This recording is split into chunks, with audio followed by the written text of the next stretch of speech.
Michael DeCentris here again. This is a video I want to create about patriotic love, and I mentioned in one of the other videos, and I was thinking about it afterwards, that the great book by Viktor Frankl, who was a psychiatrist before World War II and was incarcerated in one of the concentration camps in Germany during World War II and survived it, was able to write about his experiences. And the great revelation that he had was that in a circumstance over which you've no control, the only thing you can do is control how you respond to such a circumstance. And what he discovered was that the people who had a reason to live, in other words, who loved something enough, were able to, outside of themselves, were able to stay going no matter what the difficulties were that they were facing. Now, not everybody that thought that way did survive, but almost everybody who did survive did think that way. And that got me thinking about with everything that's happening in Ireland, about what the patriots of this country who died for Ireland during the various many revolutions over centuries, what was their motive, and it ultimately was the love of the country. And one of the turning point events, of course, as we all know as Irish people, that happened in Dublin only just over 100 years ago was the Rising. And it started off, one of the buildings that the revolutionaries occupied was the GPO on O'Connell Street in Dublin. And during the fighting, one of the leaders of the Rising was James Connolly, and he had been wounded in action. And most people know the story. When he faced his execution, he was tied onto the chair because he had already been shot through the ankle in the fighting. But what many people don't know is that he also had another wound in his wrist, which he bandaged because he didn't want the people around him to be dispirited by the wound that he'd already received. And his family members were interviewed many years later, and they were talking about how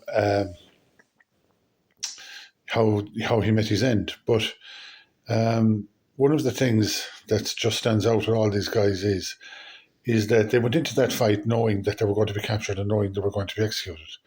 So why would people willingly, sane, rationally, highly intelligent, educated people go into a fight they knew that they'd be captured in and be killed in afterwards?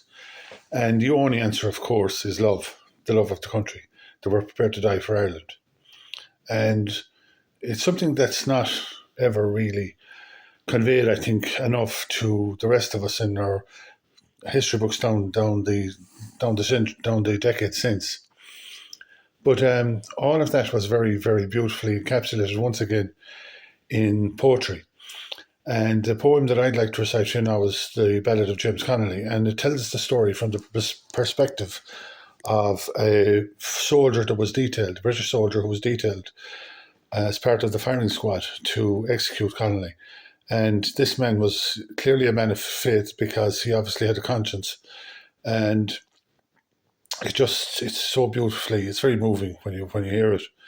And it's my great privilege to now recite it for you, the Ballad of James Connolly. The man was all shot through that came today into the barracks square, and a soldier I am not proud to say we killed him there. They brought him from the prison hospital, and to see him in that chair, I swear his smile would far more quickly call a man to prayer. Maybe I don't understand this thing that makes these rebels die, yet all men love freedom and a spring clear in the sky. I wouldn't do this deed again for all that I hold by as I gazed down my rifle at his breast. But then a soldier I. They say he was different, kindly too apart from all the rest. A lover of the poor, his wounds ill-dressed. He faced us like a man who knew of greater pain than blows or bullets ere the world began. Died he in vain, ready, present, and him just smiling. Christ, I felt my rifle shake. His wounds all open, and around his chair a pool of blood. I swear his lips set fire before my rifle shot that cursed lead, and I was picked to kill a man like that. James Connolly. So that's the end of the poem. I got a little bit emotional at the end. I do think it's worth remembering that freedom is not free, and we shouldn't allow it to be taken from us. And let's be clear, and as I always in my videos now, I was a fan of Hill Street Blues back in the day. You probably got that. Let's be careful out there.